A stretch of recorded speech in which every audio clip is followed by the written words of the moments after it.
वे सजना की गल्लां करदा गै ज़माने सादे अजकल हत्थीं लाए बूटे वो रोड़े बनदे राह दे।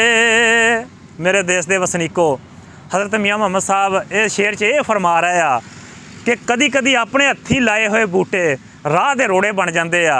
इस ज़माने की बात दसदे आ।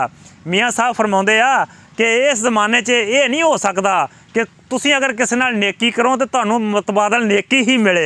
इसे करके हुक्म आया वा कि नेकी करके दरिया च सिट दो, क्योंकि इंज भी हो जाता वा कि तुसीं जिहदे नाल नेकी करदे आ अग्गों नेकी दी बजाए ਤੁਹਾਡੇ ਨੂੰ ਰੋੜੇ ਆਉਂਦੇ ਆ। ਕਿਉਂ? ਕਿਉਂਕਿ ਜਿੰਨਾ ਦਰਖਤ ਨੂੰ ਫਲ ਜ਼ਿਆਦਾ ਸੋਹਣਾ ਲੱਗਾ ਵਾ ਉਹ ਰੋੜੇ ਉਨੇ ਹੀ ਬਹੁਤੇ ਲੱਗਦੇ ਆ। ਤੁਸੀਂ ਵੇਖਿਆ ਹੋਏਗਾ ਸਰੂ ਨੂੰ ਕੋਈ ਨਹੀਂ ਰੋੜਾ ਮਾਰਦਾ, ਹਮੇਸ਼ਾ ਜਦੋਂ ਰੋੜੇ ਵੱਜਦੇ ਆ ਉਹ ਬੇਰੀ ਨੂੰ ਵੱਜਦੇ ਆ ਜਾਂ ਉਹਨੂੰ